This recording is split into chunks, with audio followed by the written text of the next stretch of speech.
My name's Juliet, and today I'm taking you on the beginning of a two-part book cover research journey, because I'm currently thinking about redesigning some book covers, with a bit of colour theory included.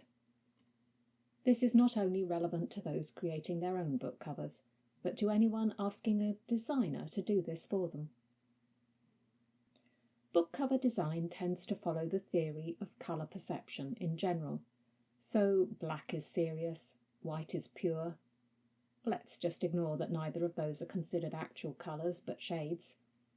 Red is passionate, orange is creative, yellow is happy, green is nature, blue is calm, purple is luxury, pink is romance, brown is comfort, grey is professional. And that's just one meaning I've picked for each because there are several. And here's the rub. Different countries have different perceptions about colours. Apparently, red means happiness in China. So nothing can be taken as absolute in terms of meanings. This is one of the reasons traditional publishing frequently uses different covers in different countries with very different colour combinations. They also tend to have different images. However, it would be difficult to manage different country book covers as an independent author. So going with the colour perception of your main market is probably the best idea. Of course, with book covers you're not only using one colour, you're using a combination of colours, and there are various ways to combine them.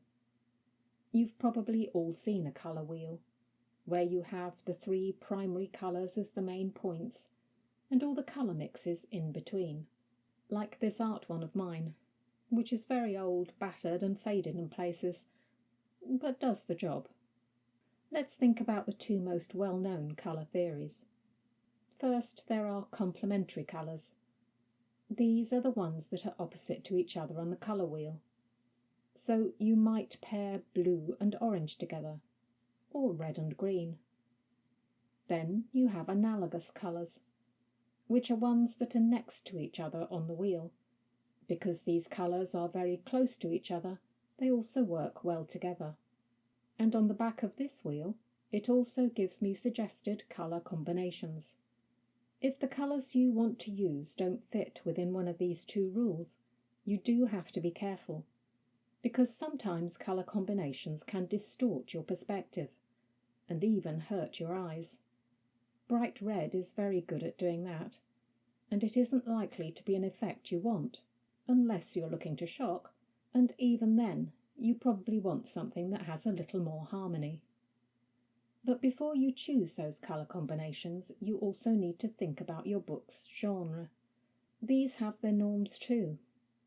The best way to find out what is normal, and more importantly, what is working in a particular genre, is to look at a retailer's site. And we all know which one will give us most data in a large portion of the West: Amazon. There are other giant retailers elsewhere, so choose the best one for your area. I'm going to focus here on fantasy because that's what I'm looking for, but this is true for all genres. What I have in my mind, without looking first, is that I'm going to see lots of blues, purples and golds. Let's see if that's true. I'm starting at the top level and then I'll drill down into subgenres, which I'm not going to restrict to my own for these purposes. This is fantasy as a whole, and I'm looking at bestseller lists. I've reduced the size down so that I can get a general impression of colours rather than focusing on a single book. But this is only the top 30 or so. You should go further than this. As you can see, the colours are all over the shop. There is no single theme running through them. Blues, reds, purples, oranges, greens. Some of them are very bold in their colours, others are more subtle. This proves that I need to dig further into subgenres. This is of very little use to me. This is epic fantasy. At first glance it still looks quite varied, but I think there's more cohesion. There are bold statements, but they're mostly series books. If we ignore those, there are quite a lot of blues and greys, paired with orangey browns. I would need to research further down the list, but I think these are the colours that are more representative of epic fantasy at the moment. Next, myths and legends. These look quite different overall. There's very little of the bright colours. There are muted blues and purples, oranges, greys, and at this size some look completely black. This feels like it is more representative of the subgenre, but I would still go further down the list. That one bright yellow stands out, but it is by a popular author and celebrity, Stephen Fry, so it was likely a very deliberate ploy. This is not a trend. Note how Neil Gaiman's book next to it fits much better into the group. Paranormal and urban fantasy. This, I would say, is where the brighter colours seem prominent, but once again a number of them are from the same series, so that is something to watch out for. If no other series are doing the same, they're one of the outliers. If we do ignore those, the covers are generally darker.